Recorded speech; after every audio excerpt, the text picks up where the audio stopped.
परदेशातली नोकरी आहे, पैसा कम्फर्टमधली. प्रचंड आहे, हो. कंपनीमुळे फिरता येतंय, हो. सगळं सेटल आहे, आणि हे सगळं सोडून तुम्ही जाण्याचा निर्णय घेताय, पुन्हा शेतीत जाण्याचा निर्णय घेताय, ज्याचं भवितव्य सगळं आधांतरी दिसतंय आपल्या भारतामध्ये आपल्याला त्या काळामध्ये. मग या काळामध्ये फॅमिली तुमच्या पाठीमागे उभी राहिली की विरोध झाला? खरं सांगायचं ना की मला जसं माझ्या डोक्यात आलं की परत जायचं करायचं, तर हे सोपं नव्हतं.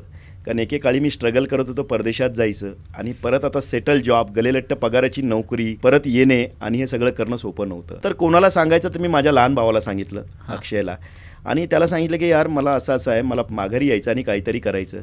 मला अजून त्याचं आठवतं, भाऊ तुम्ही जे काय करणार असाल त्यामध्ये मी 100 नाही 1000% तुमच्यासोबत आहे. आणि म्हणतात ना राम लक्ष्मणासारखा तो सोबतच. आणि त्यांनी मला त्यावेळेस सांगितलं होतं की मी जोपर्यंत आपला प्रोजेक्ट सेटल होत नाही एकही दिवस सुट्टी घेणार नाही. भावानी लहानपणी. आणि त्यांनी खरोखर 4 वर्ष एकही दिवस सुट्टी घेतली नाही. खूप मोठी गोष्ट म्हणजे आहे. ईश्वेतचं जर कधी काय म्हणता येईल की इतिहास लिहिला गेला किंवा लिहिण्यात येईल त्यावेळेस पहिलं नाव त्याचं असायला पाहिजे आणि दुसरं माझं असायला पाहिजे.